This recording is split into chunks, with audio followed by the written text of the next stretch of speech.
পুলিশের কিছু অংশ এখনও তৃণমূল কংগ্রেসের নেতাদের হয়ে কাজ করছে, এমনই অভিযোগ তুলে আজ সালানপুর মণ্ডল 4-এর তরফে আল্লাটি বিজেপি কার্যালয়ে সাংবাদিক সম্মেলন করলেন সালানপুর মণ্ডল 4-এর কনভেনার গোপাল রায় সহ বিজেপির সমস্ত নেতৃত্বরা। তাছাড়া এদিন উপস্থিত ছিলেন বারাবণী বিধায়কের বাবা তথা বিজেপি নেতা অমল রায়।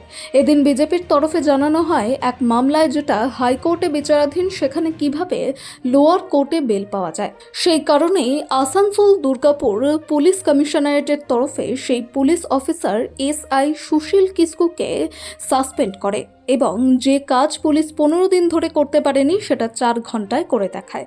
বিজয় সিংকে গ্রেফতার করে। আমরা চাই পুলিশ আরও কিছু দুষ্কৃতী রয়েছে তাদের যেন গ্রেফতার করুক।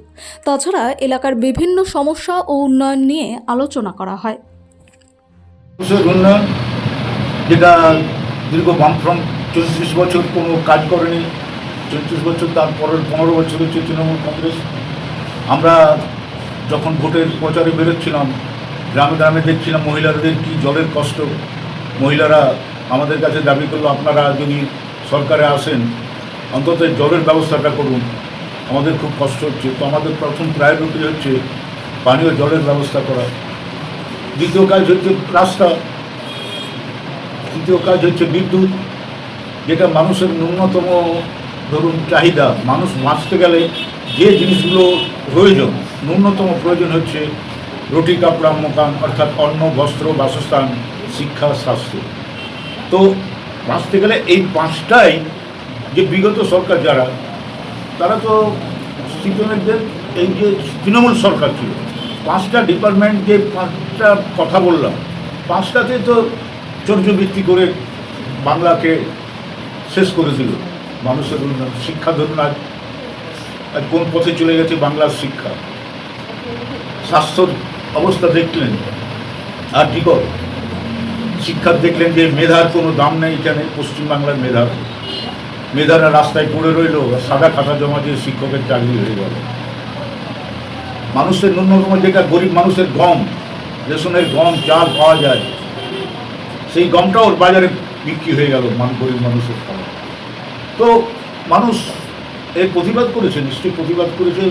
সরকার পাল্টিয়েছে, আমাদের ভারতীয় জনতা পার্টির সরকারের উপর দায়িত্ব এসছে। আমরা তো আপ্রাণ চেষ্টা করব ওদের এই জিনিসগুলো যাতে পূরণ করতে পারি। তো একটু সময়ের ব্যাপার, কারণ তৃণমূল চোর সরকারের যে অভ্যাসটাকে পরিবর্তন করতে গেলে, চর্যবৃত্তিটাকে পরিবর্তন করতে গেলে একটু সময়ের দরকার। তাই আমি আপনাদের মাধ্যমে, সংবাদ মাধ্যমের মাধ্যমে মানুষকে বলতে চাই, আপনারা একটু ধৈর্য ধরুন।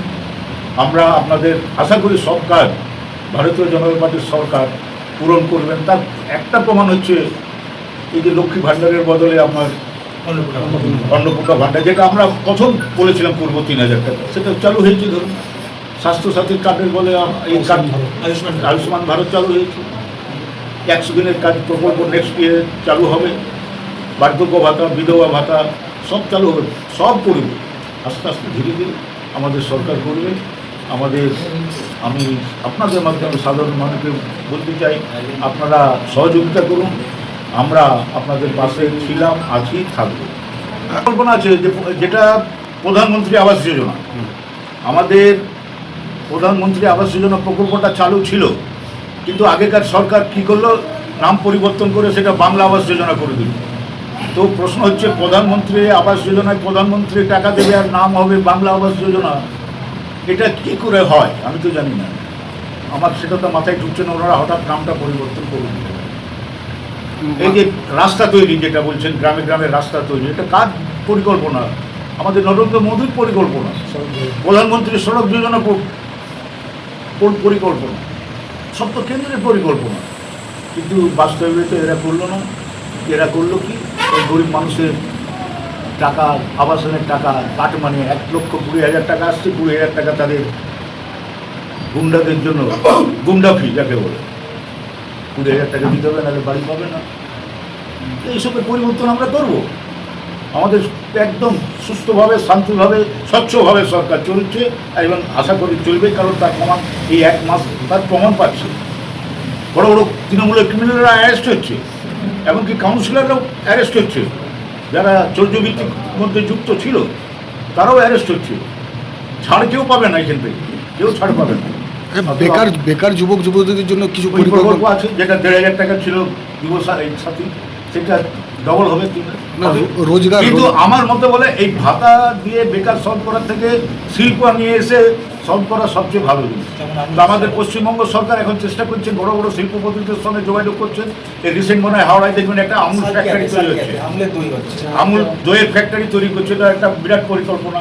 আস্তে আস্তে আমাদের সরকার করবে। এই এলাকায় যেমন মানুষের আশা তো কি বললাম যে শুনুন, এই যে কেবলস ফ্যাক্টরিটা আগের বড় যখন কেন্দ্রীয় সরকার বললো রাজ্য সরকারকে, তৎকালীন তৃণমূল সরকার ছিলেন হয়তো, বললো কেবলস কারখানাটা এখানে একটা গান ফ্যাক্টরি কথার পরিকল্পনা করলো সরকার, কেন্দ্রীয় সরকার রাজ্য সরকার বললো যে গান ফ্যাক্টরি করতে গেলে সাইডের যে আশেপাশে বাড়ি ঘরগুলো আছে সেগুলো ক্লিয়ার দিয়ে দাও, আমাকে সেই জায়গাটা পরিষ্কার করে দাও, ক্লিয়ার করে দাও, তাহলে আমি ফ্যাক্টরিটা কাজ শুরু করবো।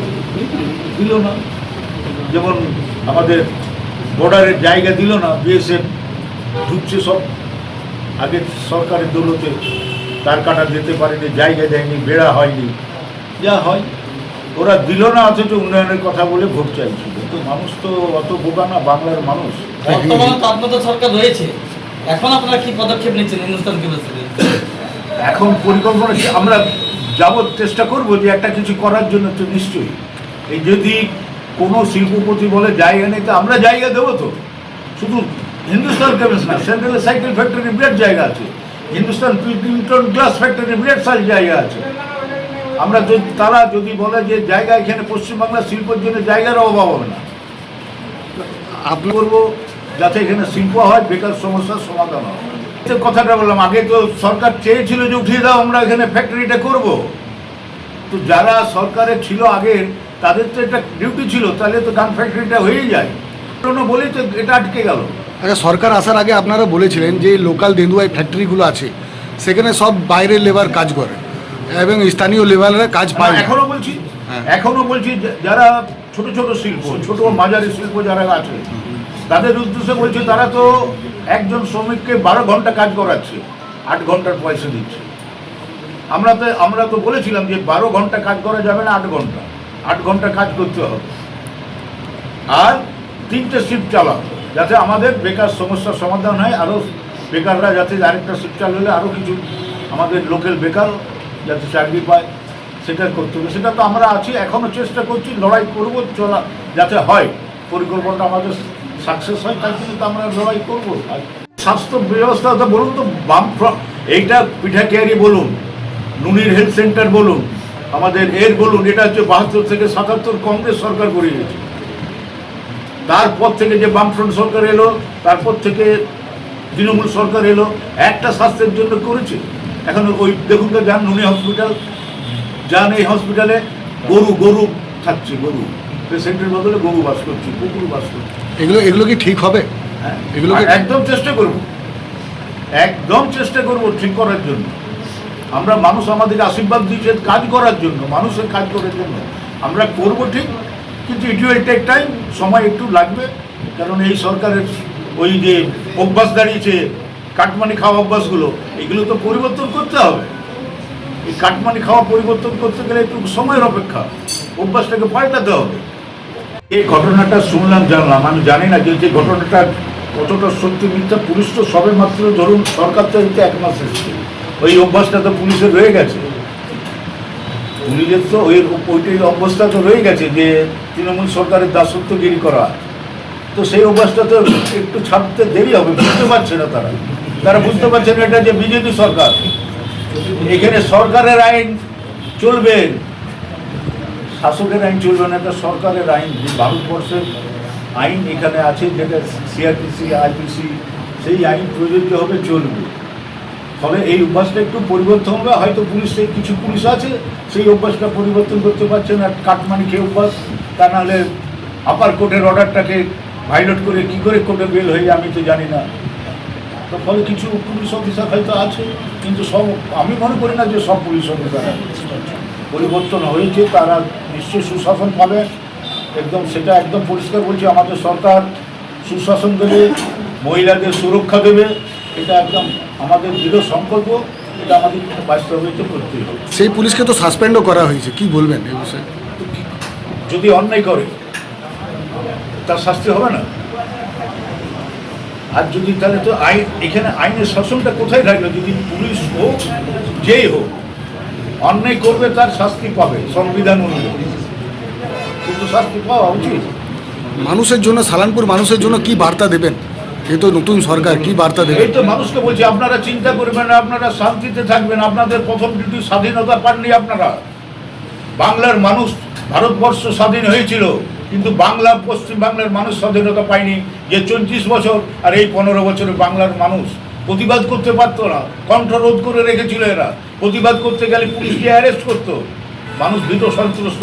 আজকাল আমরা যেখানে মিটিং, সভা সমিতি করছি, দেখবেন মহিলার সংখ্যা এত বেড়েছে। আমি মহিলাদেরকে বলছিলাম, আপনারা এর আগে কেন বেরোতেন না? বলছি আমরা ভয়ে বেরোতেন না। জিজ্ঞাসা করছি, আপনারা মাতৃশক্তি আমাদের সভা সমিতিতে আসছেন, আগে আমরা দেখিনি এই মহিলাদের উপস্থিতি, হঠাৎ কেন বৃদ্ধি? আপনারা বলছে আমরা ভয়ে ভীত সন্তুষ্ট ছিলাম, আজ আমরা মুক্ত হয়েছি, আমরা মুক্ত হয়েছি। ওই কেসের 4 জন আসামি ছিল, 3 জনের অ্যান্টিসিপেটরি বেল, যেটা আমরা 482 বিএনএসএস বিজেপি গভর্নমেন্ট যেটা ইমপ্লিমেন্ট করেছে 1 জুলাই 2024 থেকে, পেন্ডিং ছিল। সেই পেন্ডিং থাকাকালীন, মানে যখন মানে আপার কোর্টে কিছু পেন্ডিং থাকে, লোয়ার কোর্টে কিছু করা যায় না, পেন্ডিং অবস্থাতে কোনো রকম জালিয়াতি করে ওনারা একটা 41 নোটিশ বা 35(3) বিএনএসএস নোটিশ বের করে সারেন্ডার করিয়ে দেয়। এবার এই নোটিশের মানে মেন ক্রাইটেরিয়া হচ্ছে, যদি আমি এই নোটিশ দেওয়া হয় আমাকে কিন্তু থানাতে পার্সোনালি উপস্থিত হতে হবে। এবার যে পলাতক, আমাদের একটাই প্রশ্ন, সে থানাতে কিভাবে উপস্থিত হলো? থানাতে কিন্তু সে উপস্থিত কোনোভাবে হয়নি।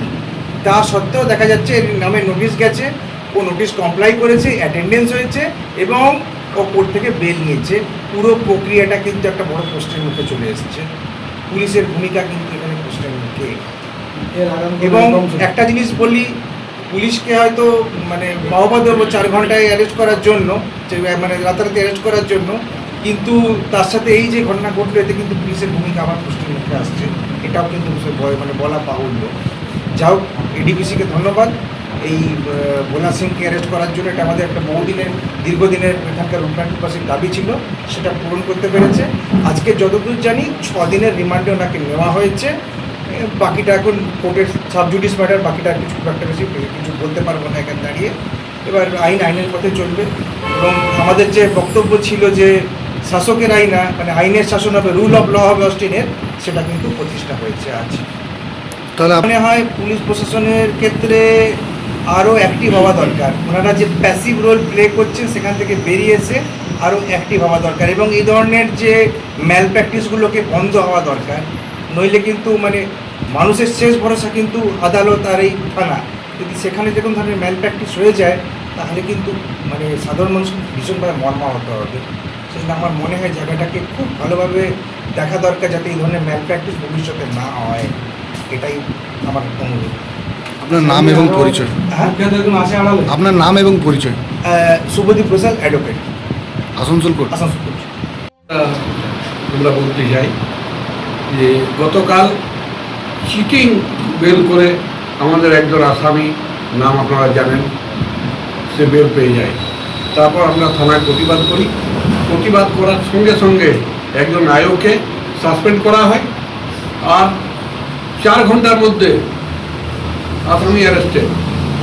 এর থেকে আমরা অনুভব করছি যে এই পুলিশ বিজেপির পুলিশ নয়, টিএমসির শাসন এরা ভুলতে পারছে না।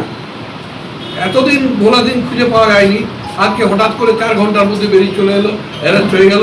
কথা ছিল একদিন পরে বেল হবে, বেল পিটিশন করার জন্য অ্যাপিল করা হবে, কিন্তু দেখছি হঠাৎ করে তাড়াহুড়ো করে ওখানে নিয়ে গিয়ে বেলের চেষ্টা করা হয়।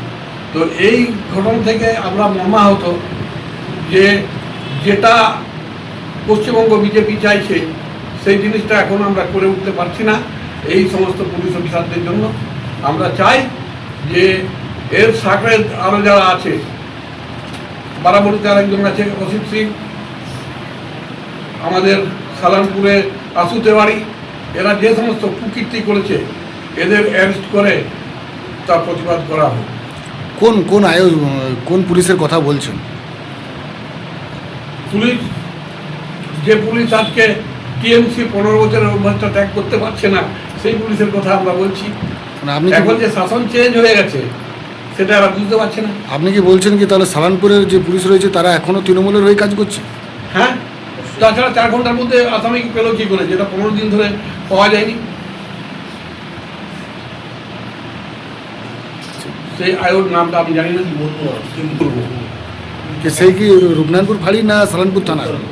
রুমার মোটামুটি। আপনার নাম? আমার নাম দিবাকর পাল।